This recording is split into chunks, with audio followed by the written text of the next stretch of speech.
Okay, welcome back to the latest episode of the View Dependent podcast. And today we have a truly, truly special guest. You cannot actually say anything around the world of Radiance Fields without talking about Jon Barron and his contribution. You might recognize some of the works of his from, most recently, you have Zip-NeRF, as well as, going backward, you have Camp, MIP-NeRF, MIP-NeRF 360, Nerf in the Dark, and you also can't forget the original paper that started it all, neural radiance fields itself. So we're really, truly excited to have you on the show today, John. Yeah. Also, welcome from my side. When we prepared this podcast with the questions we want to ask you, it was really hard to grab some questions because I looked at the paper list and all your contributions to radiance fields. The vast majority of contributions to the non-radiance fields you did is so impressive. And so we decided to go high level. And following up here, my first question would be, what are radiance fields? Yeah. I mean, it's a fun question because this is still like a research area that's in flight, so we're kind of defining it as we go. But I mean, this is sort of just a diplomatic term for referring to a family of techniques in a way that I think is welcoming to everyone who's working on it. Because for a long time, people were just calling everything a nerf, and I was like, I don't think that it makes sense to call that a nerf. Like that's just a paper. Um, But, academia, science, the scientific literature, it gets built this sort of way, right? Everyone comes to a consensus. So radiance field is, I don't know, it's a blobby, fuzzy thing in 3D space that's parameterized in a particular way in terms of volumetric rendering with volumetric density and view-dependent appearance. It's kind of building in a tradition of various ways of parameterizing light transport, like stuff that we've seen with like planoptic functions and light fields. It's one of those things. And the basic idea is that you're going to parameterize a 3D space by how dense a point in space is and the color that it emits. And the real insight to all this stuff, though, is just that if you do that, if you write down kind of mapping from world coordinates to density, and you throw in alpha compositing, just basic alpha compositing math from graphics, that you end up with a system that you can optimize with gradient descent using deep learning. So you can implement this sort of model in PyTorch or JAX or any sort of differentiable programming language and give it some images and just say go, and it will try to minimize the distance between renderings and the images, and will maybe surprisingly get you a 3D model when you're done. I feel like that's like the real thing, like supervision on input images of this fuzzy volumetric thing using gradient descent. That's like the unifying thing here. And then how you do that, how you parameterize the world, I feel like is the big thing that a lot of people are working on because there's just so many ways to do it. You can have a really tiny neural network. You can have a really giant voxel grid. You can have a bag of points. You can have a bag of Gaussians. You can have a bag of ellipsoids. You can have weird hierarchical things, low rank factorizations. There's so many cool things out there. And yeah, But at the end of the day, though, they're all kind of working together or working independently to reconstruct a radiance field. That's kind of like the overarching. yeah, they're parameterizations, right? They're how you choose to define this learned mapping. And this is a normal thing in neural networks, right? Like if you're doing object recognition, you also have the set of decisions you make. Like, do I want a convnet? Do I want transposed convolutions? Do I want pooling? And this sort of architecture engineering, this the design decision, the searching of the space of design decision is a natural part of any sort of deep learning thing. But it's all building towards minimizing that loss function inside this sort of framework, the paradigm that you set up. So in general, before we go into the details, what did you before you started to invent neural radiance field? So what was your research um, topics before you started with this? Sure, sure. Well, I can go way back. I did my undergrad at the University of Toronto. I graduated in 2007. And so back then, so now U of T is like pretty widely understood as like a deep learning hub. But at the time, deep learning didn't work. But I did get kind of like a sneak peek to all that. I took undergrad neural networks with Jeff Hinton. I started doing research with Sam Roes, who was faculty there, and that kind of got me started on uh, this idea that I think is still like the main kind of takeaway from deep learning, which is like the way you should solve problems. You should like write down a loss function and take its derivative, and then back propagate that through some nonlinear thing. So that was kind of like how I started doing research. Like that. That's cool. Mhm. And I took computer vision, computer graphics, because I've always been very like visual. I've always been into graphic design, graphics, video game, things like that. I thought that computer vision and computer graphics would be basically the same. I took them at the same time as an undergrad. Took the grad courses on top of each other because I was like, they're the same, right? Like if I just know graphics, I should know vision. And I was like, oh no, they're very different. At the time, like they were just completely different, right? Like graphic and computer vision was line detection, segmentation, stuff like that. Um, and then some recognition, but even that wasn't really happening yet. And so that kind of get me so collectively that kind of put me on a path where it's like, all right, I think vision and graphics are cool. I think this like end-to-end optimization paradigm is the right thing to do. Um, and so my dissertation, my PhD at Berkeley was about basically building a graphics engine that was differentiable that you could then Mhm. create descent on to get a depth map and albedo map and lighting out. It was kind of anchored in like the shape from shading literature. So it was, shape, illumination, reflection from shading was the name of the big journal paper at the end of all this. Um, and it kind of worked. You could do some stuff with it. It was like tastemakers of the computer vision community were like, this is cool. This like you took a thing that didn't work and it almost works. Mhm. So, but it wasn't ready for prime time. And a big part of that is that the deep learning community just didn't exist yet. So I was building Mhm. stuff out of MATLAB, and I was writing my own gradients. Like didn't have autodiff back then, Yeah. so you would have to go into Mathematica and derive all your gradients by hand, or you use some software to do it, and you have to implement it line by line, and you'd have to make sure the gradients were actually matching the output. And so that really just limited what you could do.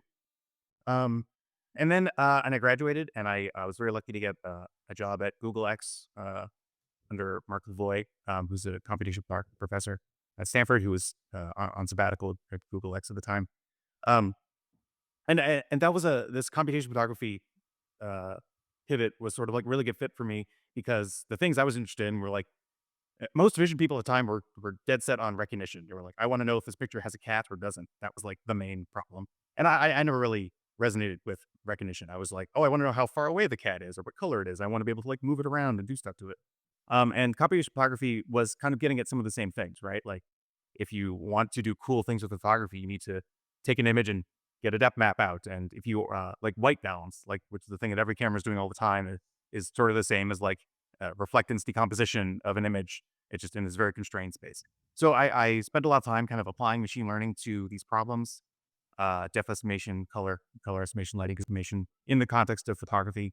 And at Google in the context of like wearables like Google Glass and VR cameras, things like that. And that was great. I mean, I wrote the first version of portrait mode for the Google Pixel. Like that was it was based on a couple of research papers I had, and I got Mhm. to see that out the door.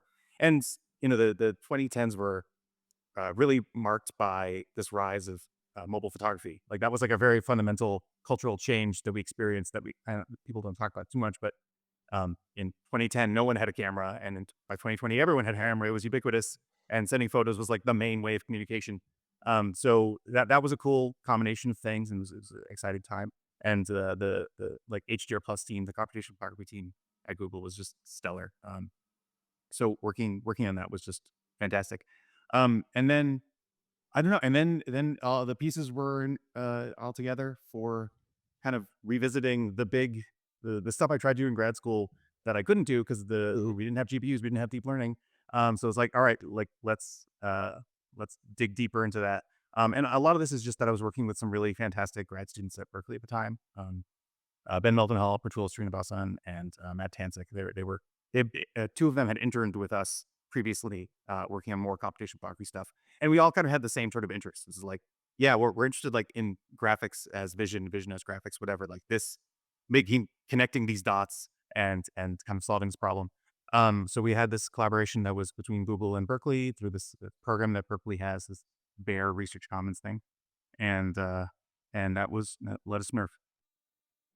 Yeah, and so, you mentioned these 3 students, Ben, Matt, and Pratul, and, they're obviously like, Ben got pretty close to it seemed like figuring out, NeRF with, LLFF right before, but what kinda, like, happened to leading up? Like, were you kind of like, "Oh, we're getting close to something, we think that maybe there's some kind of breakthrough in the imminent future," or really was it more of a surprise? Yeah, LLFF was really exciting. Yeah, that was it kind of was not fully appreciated at the time, perhaps because it was at SIGGRAPH and SIGGRAPH papers were kind of like somewhat siloed away from computer vision stuff. But like the image quality you could get from LLM was really striking, I thought. But it was, yeah, the architecture there was kind of unsatisfying. It was like a bunch of them just come in and get kind of pushed through some networks in some way and get combined in some sort of specific design sort of structure, and then you get renderings out that are surprisingly good. The I wouldn't say we like thought that there was a breakthrough or something coming. The real kind of origin of all this is actually this paper of scene representation networks from Vincent Sitzman, who's faculty at MIT now. And it was really cool paper that had some neural networks and had some scenes, and it was trained from images, and it had this architecture that we thought the problem statement was really cool. The architecture just had a bunch of stuff in it that seemed like a little too overcomplicated because it was like they were casting rays and they were kind of like marching along the ray, but there was like an LSTM that would like learn to march along the rays and a learned compositing operator, and we were kind of more graphicsy and boring. And we were like, I don't think any of this stuff really needs to be learned. I think it's just kind of physics. You could just write down volume rendering and just kind of like and rely on signal processing and graphics, and you probably get something similar. And that was kind of what NeRF was. It was like, what if we took that, stripped it down to its basics? You have like 100 lines of code, very simple model, and it's like, oh, yeah, it's actually it's a little bit better. And I think there's also a story behind what made it work, the positional encodings. And I was also asked on my Discord from people they want to hear the story. So what is exactly the story which made Nerf so successful? Yeah, this was a thing that was critical. This was the moment where I was like, oh, this really works. This is going to be big. So we had what was basically just a proto nerf thing working. Some images came in, and a neural network was trained to take in literally just XYZ and output RGB and density. And it kind of worked. It was promising. Like the fact Mhm. that it did anything at all was really surprising. But it was like very over smooth. And my intuition there was like, all right, there's this like bottleneck that like just giving it XYZ is too hard a problem, because these neural networks are strongly biased towards being smooth, and there's just not much room to maneuver. And actually, the place we started was actually more like Instant NGP, like because I was advocating for like, oh, we need some sort of like hierarchical representation where you have like some low frequency things and some high frequency things, and they all get put together and they all go through a neural network, and that will probably give the model the ability to make high frequency changes and low frequency changes. Um, and someone realized, I think it was maybe Tool, I'm not totally sure, realized that positional encoding, which was already in use by transformers, right? So Mhm. transformers rely on us to encode where a word is in a sequence. That's doing a very similar thing of, you have these low frequency encodings, these high frequency encodings. They basically give you an addressing scheme in a pyramid. And so we just plugged that in and it just worked. And we were like, okay, we're done. That's it. Retrospect, we probably should have thought more about the image pyramid thing because that ended up being like what Instant GP sort of does, and Yeah. arguably a much better model in many ways. It's a much bigger model, and it's kind of less like magical because you're like the fact that it's a small neural network is very surprising, right? Like that's weird. It's this tiny little neural network Mhm. that encodes the shape of an object. I think that was a big part of Nerf's appeal. When you have a voxel braid, you're like, well, yeah, obviously that can encode a thing. You just kind of put stuff in a grid and you're done. Um, but yeah, that's how it started. And, you were able to start to see examples like this coming out of it now, where this was, like, from the first NeRF paper, and some people also might really recognize some of these objects through here. Lego bulldozer and specifically has become, like, very much associated with the world of radiance fields and is still, like, used in quite a lot of testing. There's also a music video too about, these objects as well on YouTube that I will, link. It's pretty catchy. But what ended up happening is that this line of research ended up going really fast, right? Like we started to see follow-up paper, and you also started to introduce work after work. And so one of the questions I have for you is like, what do you consider since then to be some of the larger milestones along the research world of radiance fields? Yeah, yeah. Um, I mean, I have some like niche interests that I am probably needlessly biased towards. But zooming out, I think the really big things are probably Instant NGP. That was the first time, and the Instant NGP came along with a bunch of other models that were all kind of voxel grid based, like Tensor RF and Planoxus and things like that. That was a really big leap because that was like it's 100 times faster, and so Yeah. that meaningfully changes things, right? Because the first NeRF paper was so slow that it was kind of hard to do research on it if you weren't at Google, if you weren't like at a place with a lot of resources. where you weren't willing to wait overnight to run experiments. So just being able to run stuff fast is huge. Um, and then 3D guessing splatting is also like clearly another big like step function leap. And I think again that's also about speed. And again, speed is about the kind of accessibility by people. Like I think again a big reason people like 3D guessing splatting is that someone with a gaming PC could sit down and run out and have a train in 20 minutes, which was not even really that true for Insane GP. It was to some extent, depending on how good your gaming PC was. But the every time you get one of these speed breakthroughs, you 10x the number of people who can meaningfully contribute to the community and contribute to the research, and that's huge. There's nothing bigger than getting a million people, or that's probably not a million people. There's nothing, yeah, getting hundreds of thousands, tens of thousands of people working on something together is big. And the other like kind of big breakthrough, I think, is probably it started with like Dream Fusion, which was the paper where we connected NeRF with generative fusion models, just because that connected those two fields together and kind of let us figure out what we were doing, how we could position ourselves relative to the whole thing of generative imagery. And now we have, text to 3D, text to 4D models. Like this is all kind of stuff that's happening right now. But getting that off the ground and realizing that this was the thing you could do at all was really a special experience, and really, I think, moved the needle there. Primarily because I have to say, everything involving ratings fields, all this 3D stuff, is kind of small potatoes compared to what we're seeing in image generation. Like that Yeah. is, as much as I love this stuff, like that is just next level impact. Like that is, really, really moving fast and really changing things. In Mhm. part because it's just kind of further along the curve, the research curve of like being ready for prime time. But yeah. Mhm. You were also part of another big milestone, which is MIP-NeRF 360, and also the data set, which is famously known in basically any NeRF paper, but also in Gaussian spreading, and it usually evaluates the method and the quality of the method. Um, how do you feel about the data set from today's perspective? Is it still a valid yardstick to measure the progress, or is it already too small? Would you prefer like larger scenes to get like a better impression how a method performs? Oh, I think it's still definitely uh, a good enough data set to do work on. I mean, you can tell because the first thing that every pipeline does when they load that data set in is they downsample it by a factor of 4. Um, so we're already leaving resolution on the table. I think people have a hard time imagining what you haven't seen breakthrough results until you see them, right? So Mhm. I still think that if you just took that data set and ran it at full resolution and got the same level of quality when you get at quarter resolution, people would be like, wow, what a breakthrough. And just that hasn't happened yet because it's kind of inconvenient because camera poses are kind of noisy. Um, so no, I think that for academia, I think it's good to just kind of pick some data sets and just kind of iterate on them for a while. And it's obviously limiting to have static scenes or whatever, but it does let you set up a really narrowly prescribed problem statement, and then you can iterate up on that. You can measure success in a meaningful way, which is huge, right? Like just being able to know if you're making progress or not, it really matters in this space.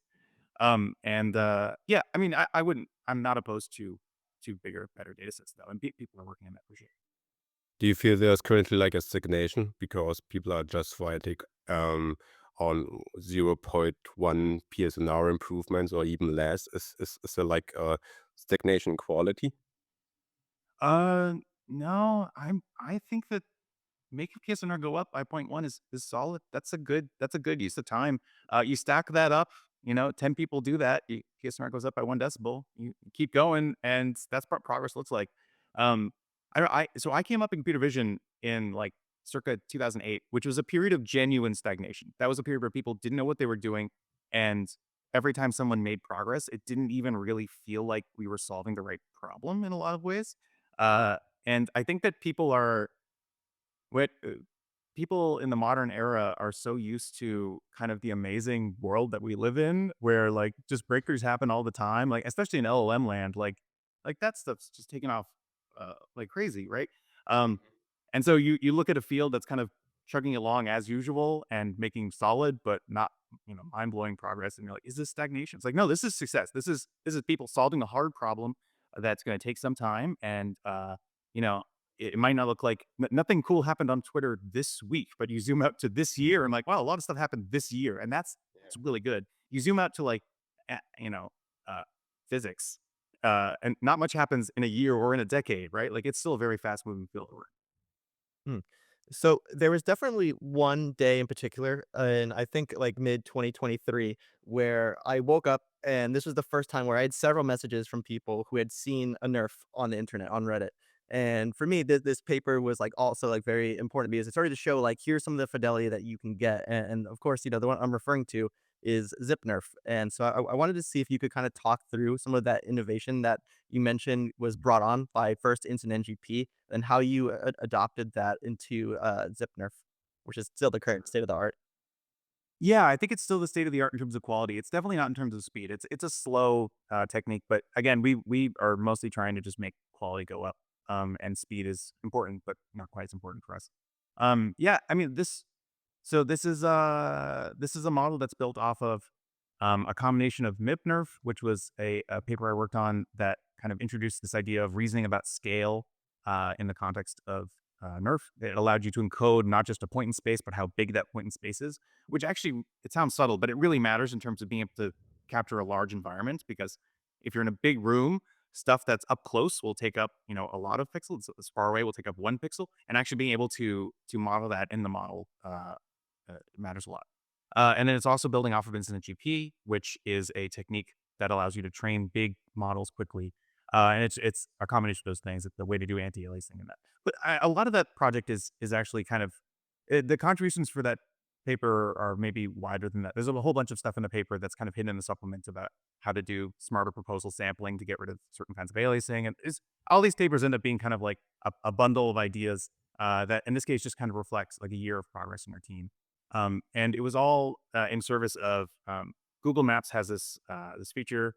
It's out of this immersive view thing that Sundar Pichai, the CEO, presented a couple of years ago at Google I/O. And you can click on certain restaurants and we'll take you in and fly you through them. Use your view.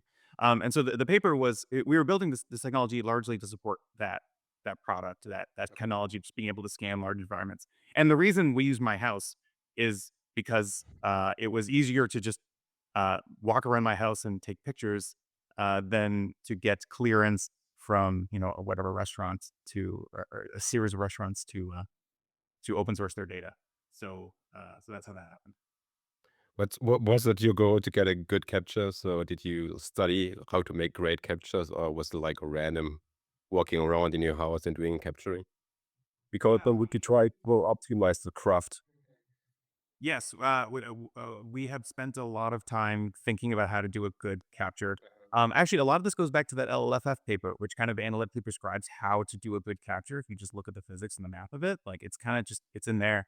And yeah, like credit is mostly due to Ben Mildenhall and Peter Hedman, who kind of just spent a lot of time walking around with DSLR, trying stuff out and scaling this stuff up. And so yeah, they came over to my house one day and I cleaned my house up and I made it dirty again in strategic ways.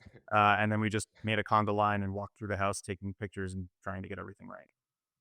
So one of the other papers that I really caught my eye was actually one that your team did, and that is also building on top of Zip-NeRF, which is called nerf casting. You can kind of see the benchmark compared to itself. It's pretty impressive the like way that you guys are able to handle the reflections. Like, how did you start to differentiate and build on top of Zip-NeRF in this way?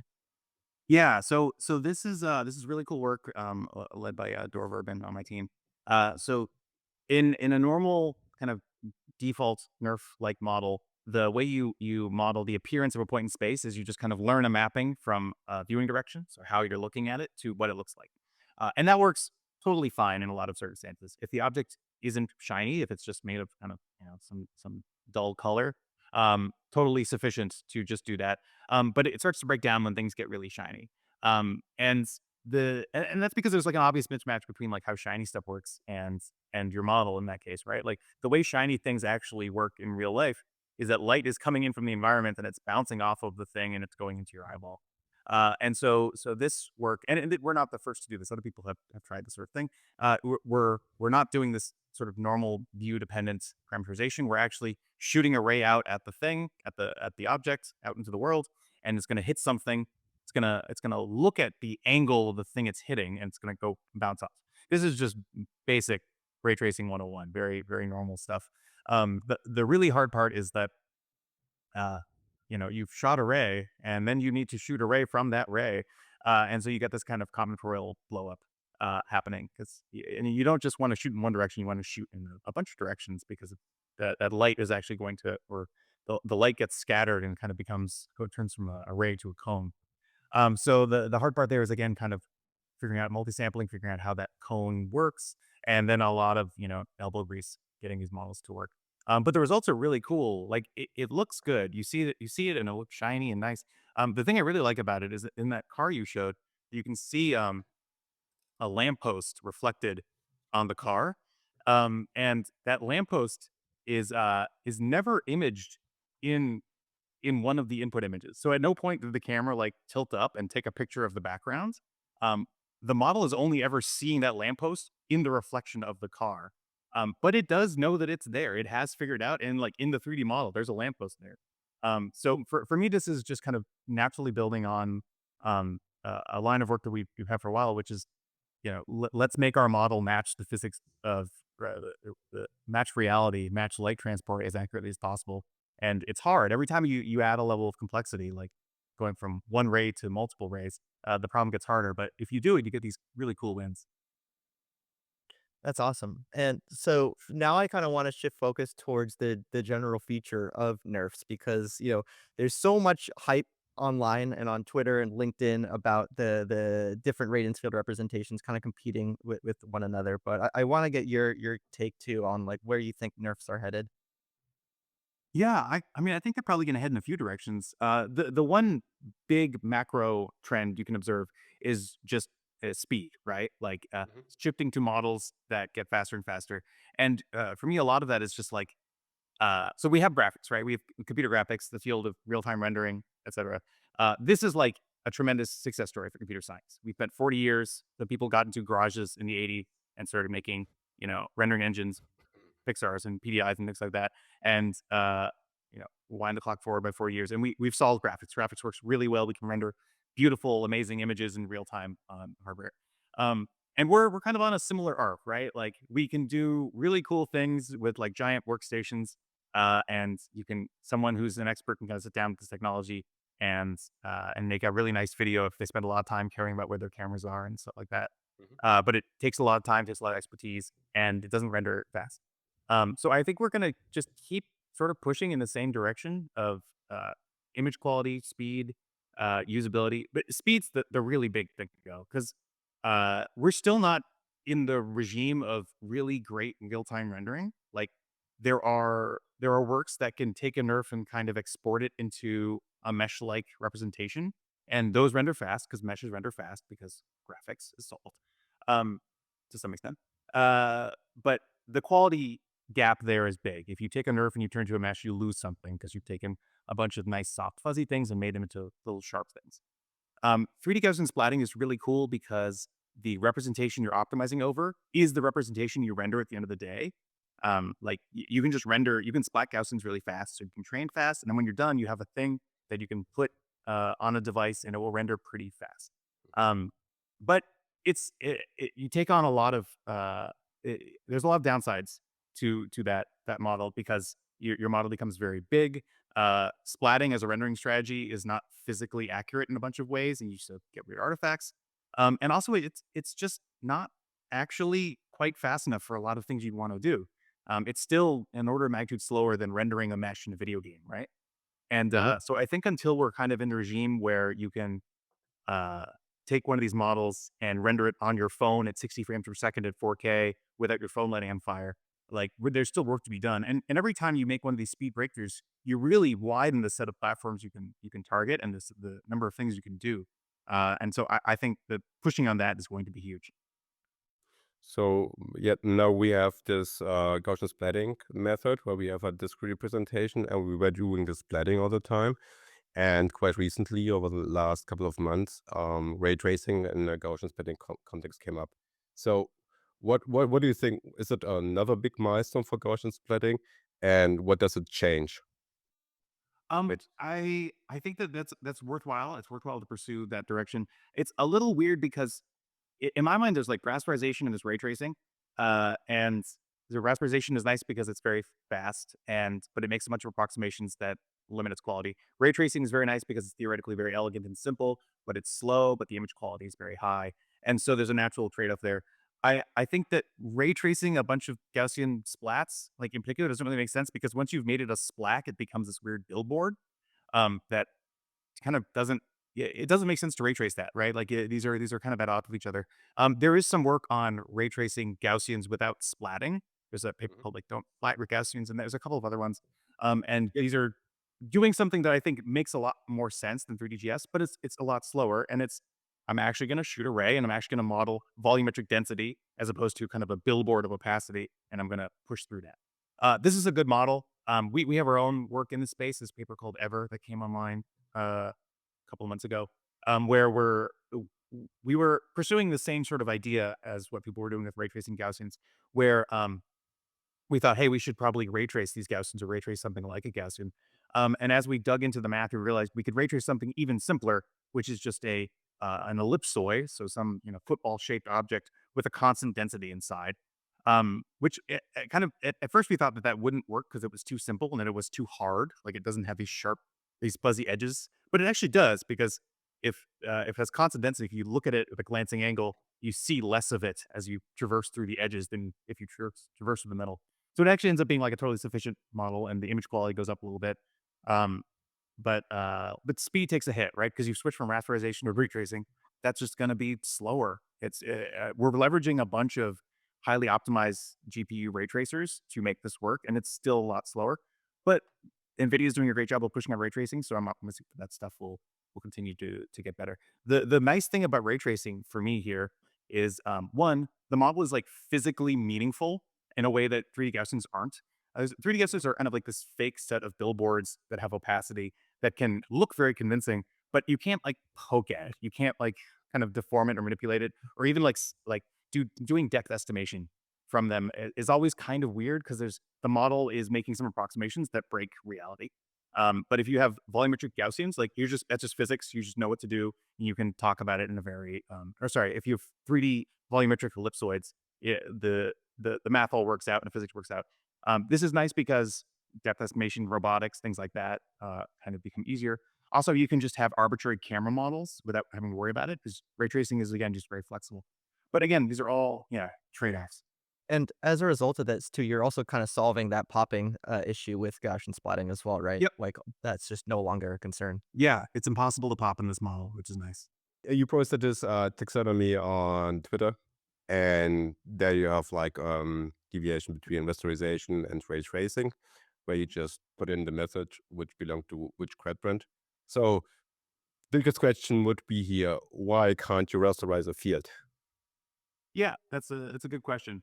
I think you probably can, and we're working on it. I can't share much about that, but so just to zoom out in terms of what this picture is describing, because I'm probably a little too in my own head on this sort of thing. The way I think of this stuff is that you have two choices that you can make in terms of radiance fields at the highest level. The first is how are you going to render your model? Are you going to ray trace or rasterize? And the way I think of that choice is in ray tracing, your outermost loop is over pixels. You have a for loop over pixel. I'm going to go over each pixel. And then Mhm. for each pixel, you have an inner loop, which is for every object in the world. Am I going to hit this? Am I going to hit that? Am I going to hit that? That is a totally reasonable model, but it's a little slow. In rasterization, same idea, but you've reversed the for loops. So you're going to iterate over every object in space. And then for that object, you're going to have an inner loop that iterates over every pixel that object touches. Ideally, just the pixels that object touches. Mhm. You can do this. Graphics hardware makes this easier. The nice thing about that is that most objects don't touch all pixels, so you can do a lot less work. The hard thing is you have to know exactly what an object is and what it touches. So NeRF is a ray tracing.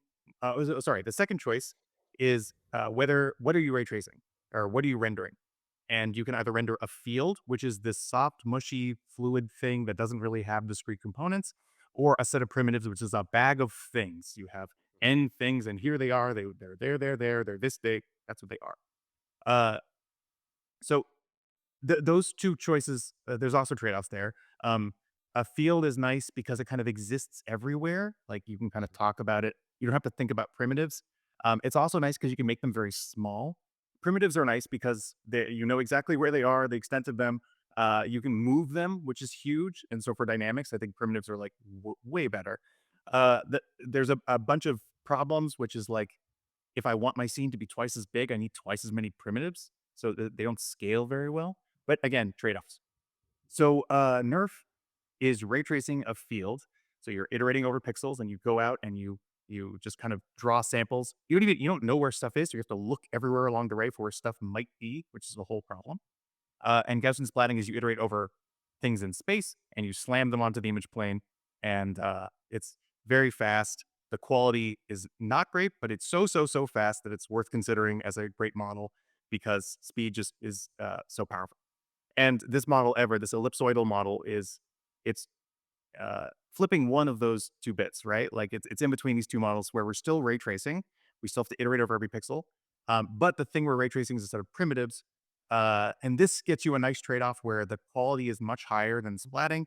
The capacity is lower than like a NeRF model because you still have a bag of things. Mhm. But because thanks to NVIDIA, basically, you can render these things in real time, and that goes a long way. And then there's an empty quadrant, which no one has figured out yet. What could this look like? I mean, rasterization of field, It's kind of probably it's listen. it's a hard problem, right? Because you have to you have a field, which is a soft, mushy thing where you don't know where stuff is, and then you have to iterate over everything in it. Which it immediately just doesn't make sense, right? Because the set Yeah. of things in a field is infinite. I don't know. There's probably several ways of tackling this now. But people are very creative. This is a new field. We haven't thought about this for very long. I'm sure there's Mhm. a dozen things that fit inside that box. We kind of alluded to the progress of diffusion and LLMs and some of these things that are really, really exploding. And I wanted to also talk about how they apply to radiance fields as well, because one of the most mind-blowing papers when I first saw it was one that also came from your team, and that was reconfusion, which is almost coming up on a year old. But I wanted to talk about how these diffusion models can contribute to the overall development of radiance field technologies. Yeah, yeah. So the way this works, right, is you have you're doing normal radiance field reconstruction. Someone's giving you a set of images. They're just pure images than you want there to be. There's three instead of 3,000. If you have 3,000 images of something, the problem's easy, right? You just look at all the pixels. You have enough information. The problem's kind of overconstrained. If you have free images, the problem becomes very ill posed, right? Because if I give you three images of a statue or whatever, a totally okay explanation of those three images is like, I'm going to take a little postcard of that statue and put it in front of the free cameras. And then it looks photorealistic, right? That's like a perfect explanation of the world. It just generalizes very poorly because the moment you move away, you see either a postcard or usually you see a bunch of weird floaters. It's basically an optical illusion. You know those optical illusions where someone is like a sculpture that if you look at it from this angle, you see a shape, and you look away, and it's a bunch of just kind of scattered objects. It's like that problem. So diffusion models, generative imagery in general, the whole area of generative AI applied to images is a very powerful tool for telling me what is or isn't a likely image. That is the fundamental thing those models are encoding, and that's powerful because you can then make likely images, which is text to image, etc. It usually you condition on something. You say, I want a likely image given this text prompt. Or you can condition on images by saying, I want a likely image of this point of view, given that I saw this image from this point of view. And that's the model that Reconfusion is using. So this is a special kind of multi-image diffusion model. This is now a kind of normal practice, but at the time it was unusual. That you give it a few images, and now it has a strong opinion about what the scene should look like at different views. The opinion is not great. Like if you draw samples from it, they all look a little wobbly. And you've seen text image results or kind of early video diffusion results. uh, they're not quite consistent, but it's a really strong good prior. And so the reconfusion is just, hey, we're going to have a few images as input. We're going to have this very opinionated diffusion model that has very strong opinions about what the world should look like. And when I reconstruct the scene, I'm going to use my input images. I'm also going to just render new views of the scene and say, hey, here, diffusion model, what do you think? Am I on the right track? And it says, oh no, you're wrong. Make that more green, etc. And that very strongly regularizes optimization and leads you makes it much more likely you will recover a very nice looking 3D reconstruction. So, what do you think about the new type of research coming up where you have feed-forward networks, which are based mostly on vision transformers or similar architectures, and they directly generate 3D scene? Is this something which will come up more and more often now? And also, is this something that might scale, or is it still limited to very small scenes? Yeah, well, I should say I don't think this is really a recent idea. It's since the early days of Nerf, people have been pointing at it and saying it's bad that this thing optimizes for so long, but it's normal radiance field reconstruction comes into every scene blind. It has no prior beliefs about the world and just looks at the pixels and kind of figures it out by doing thousands of iterations of grade descent. It'll very slowly tweak all the parameters, make the images look good. And yeah, a lot of people look at that and they're like, "No, that's really bad. That's not how it should be."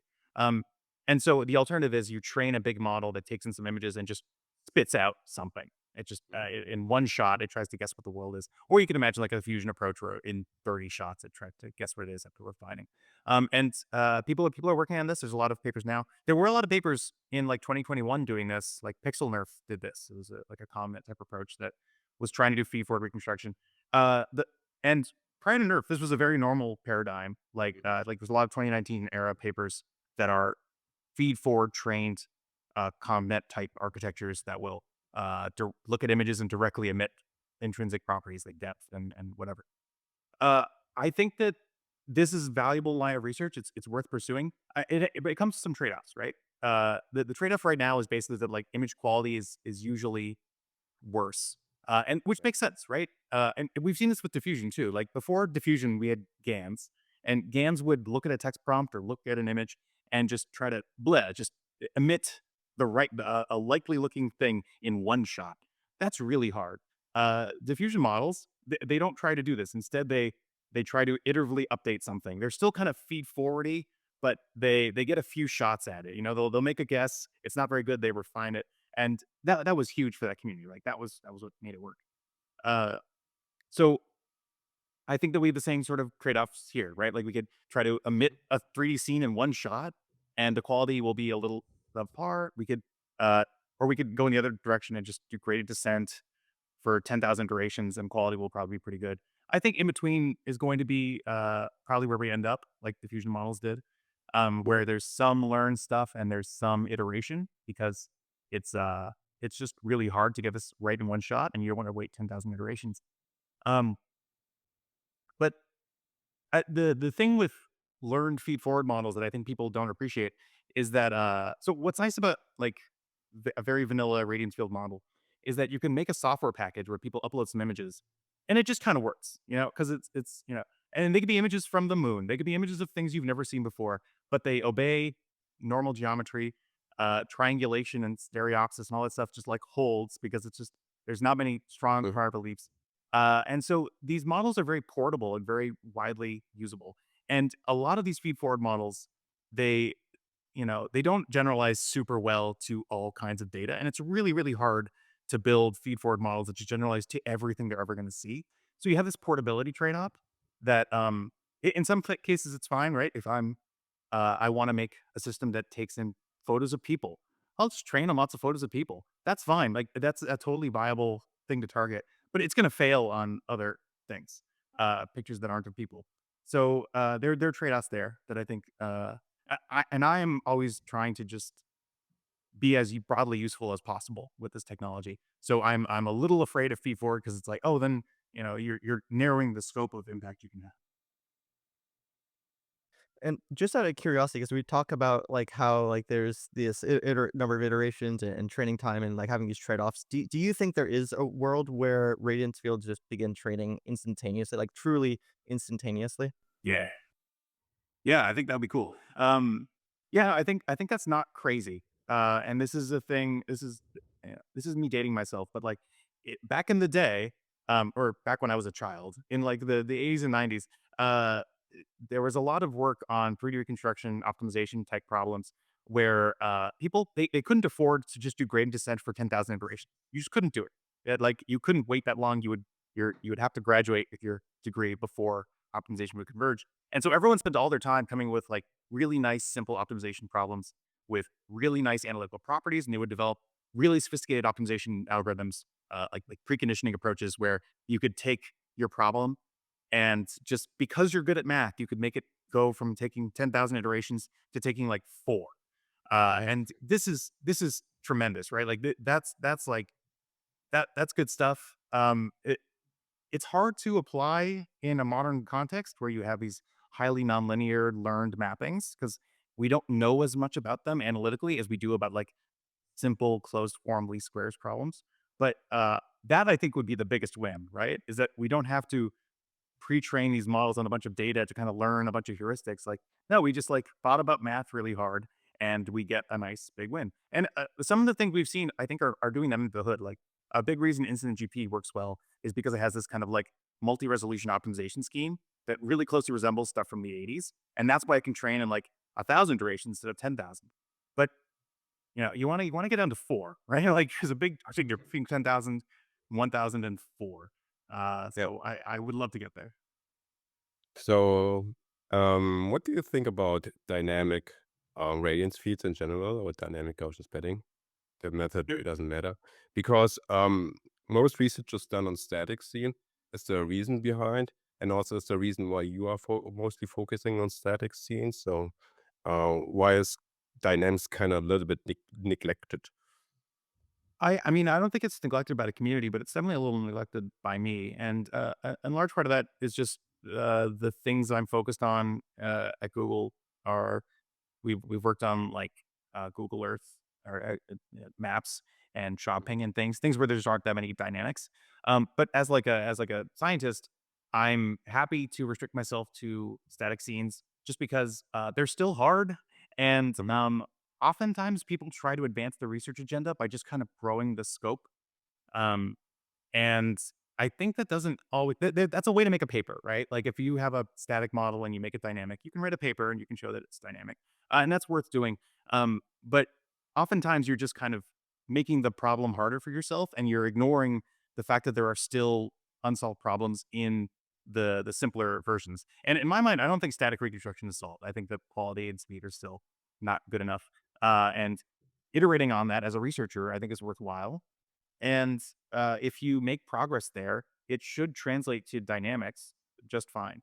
I do think though dynamics are interesting to think about in the context of whether you have like 3D Gaussians or a voxel grid, or actually really whether you're doing rasterization or ray tracing. That division does really matter here because in like vanilla NeRF, like so we papers like this NeRF piece paper, hyper NeRF. There's a bunch of papers on these like deformable dynamic NeRF papers from 2011 or 2021. And those all those models are a little hard to get working because they're all backwards warps. So you'll look at a point in space, you'll look up a motion, and you'll kind of like walk backwards to where you think the thing should be. Mhm.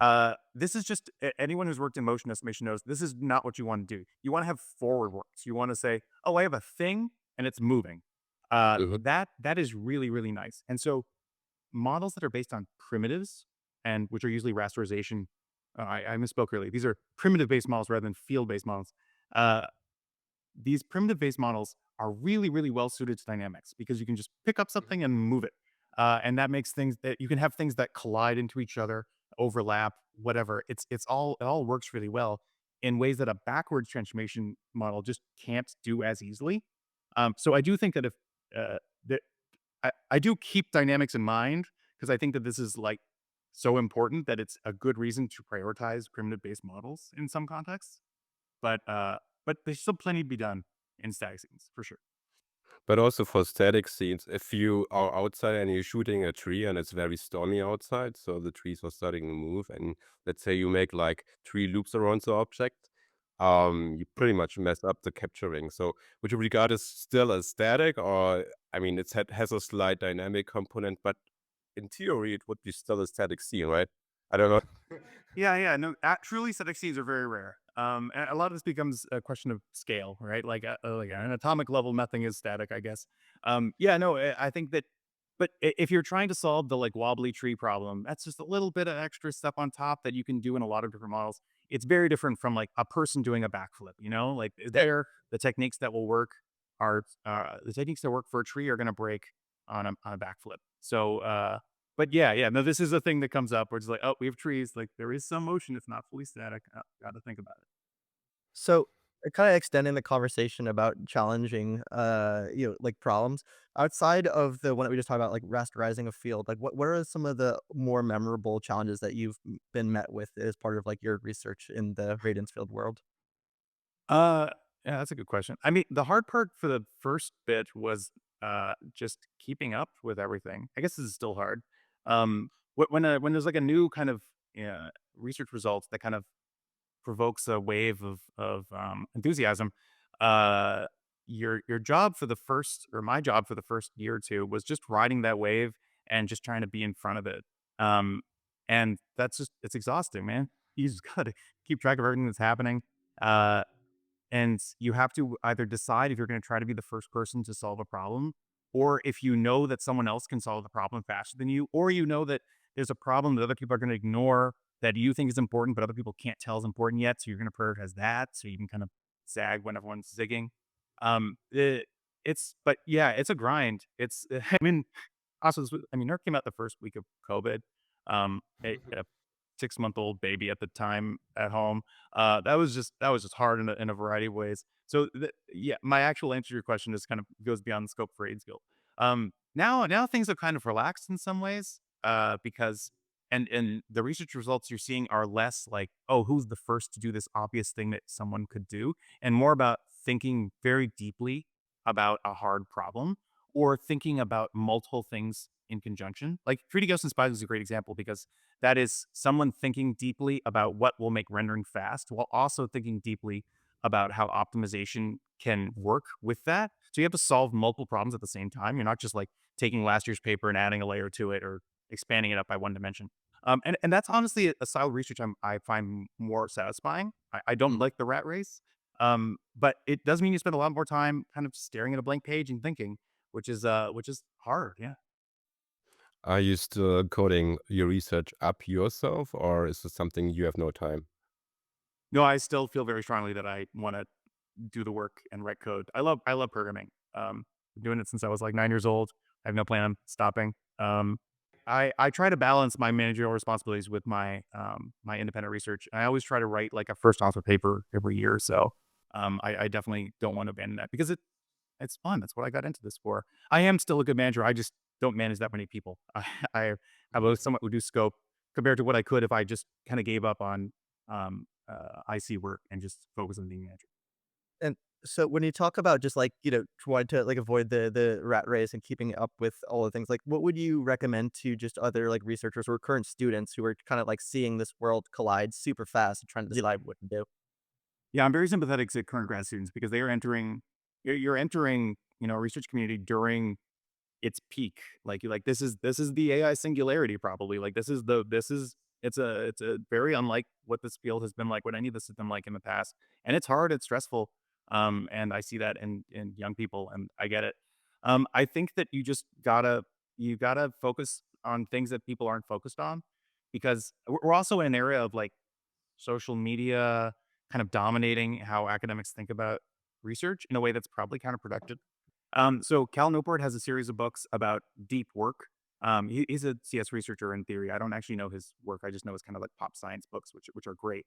And they're all about like in this modern world, there is tremendous value in thinking deeply about hard problems, and people are very reluctant to do this, and instead are kind of like they're skating to where the puck is, rather than skating to where the puck will be or skating somewhere else. And you see a lot of this on Archive and on Twitter. People being like, "Oh, the thing to do now is generative 3D. I'm going to do that. Everyone pivot into this." Mhm. And then you have a wave of papers that are all kind of doing similar things, which hey, it's all it's great work and it's good to capitalize on the momentum. But there's so many other things people are just ignoring because they're not the thing that's happening right now, but they do matter. Oftentimes they're kind of boring, or students will look at this and say like, "Oh, that's not AGI or whatever." Like making something fast is an AGI. And it's like, well, no, it kind of is, and it really matters. Like LLMs are the story of stuff getting fast on GPUs and scaling Mhm. up. Like these are not trivial things. So I would, yeah, just spend less time on Twitter and archives, spend more time reading old papers, uh, pick hard problems and chase them, and don't be afraid if it takes you a year or two. What do you envision as the future for Radiance Feed? So where are we heading currently? Uh, I don't know. I think that a lot of this is going to really take off if like AR, VR kind of gets more ubiquitous because those are cases where like 3D really matters. Like you really, really want. There's no way that like video diffusion models are going to be the solution to AR VR experiences. Like the physics don't work out. So I think that's going to be big. Video games also, robotics. I'm very excited about the future there. I still think we haven't kind of like had our moment really in terms of like popular impact. So I don't know what the inflection point will be, but I'm looking forward to it. Do you think that, like, companies like Meta announcing, like, Hyperscape and Vario with, like, Teleport and other smaller startups like Gracia showing their VR implementations is just generally beneficial, or like, what are your thoughts on that? No, I think that's great. Yeah. I still haven't played with most of them, in part because one of them came out while I was in Europe, and Europe, the Metastore didn't allow me to use it because I was in Europe. Um, but no, I think that's cool. I think the biggest thing is that VR hasn't hit yet, right? Also, if you look at the Hyperscapes launch, it's still rendering in the cloud. It's not rendering on device. So it's clearly like kind of at the limit of what they can do, technically speaking. I still think we need some reach breakers to like get things onto device and get those speeds that we really want. Mm. And I am curious, like, we talked a little bit about like potentially an instantaneous training for radiance fields at some point in the future. Like, do you see a fundamental ceiling for any parts of like a radiance field or like a hyperreal 3D representation in terms of fidelity, reconstruction time, and potential scope as well of this field? I think we're only limited by the size of a GPU and the sensor size of a camera. Like once we're getting once every pixel and every photon of every camera is being modeled at the resolution of the input, I mean, then we reach the sort of limit, right? There's just nothing past that. But no, I don't. I think we've got a lot of headroom, a lot of room to grow. So, do you think that we'll potentially be seeing like IMAX level reconstructions at some point in the future? Yeah, yeah, absolutely. We're set. I do too. I feel like we're finally entering, a fundamentally new age of imaging now where we have access to hyperreal 3D Yeah. that's able to be created from consumer grade devices and cameras and phones or anything that can create a still image.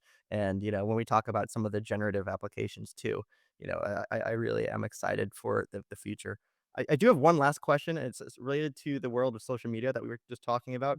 And it's that, like, a lot of people and I am actually a huge fan of this, have been, showcasing their research on these project pages, and coincidentally, a lot of people have been using your template actually as the, like, go-to. Is that, like, we was that, like, expected, or did you just, like how did you decide to just start, like, offering this?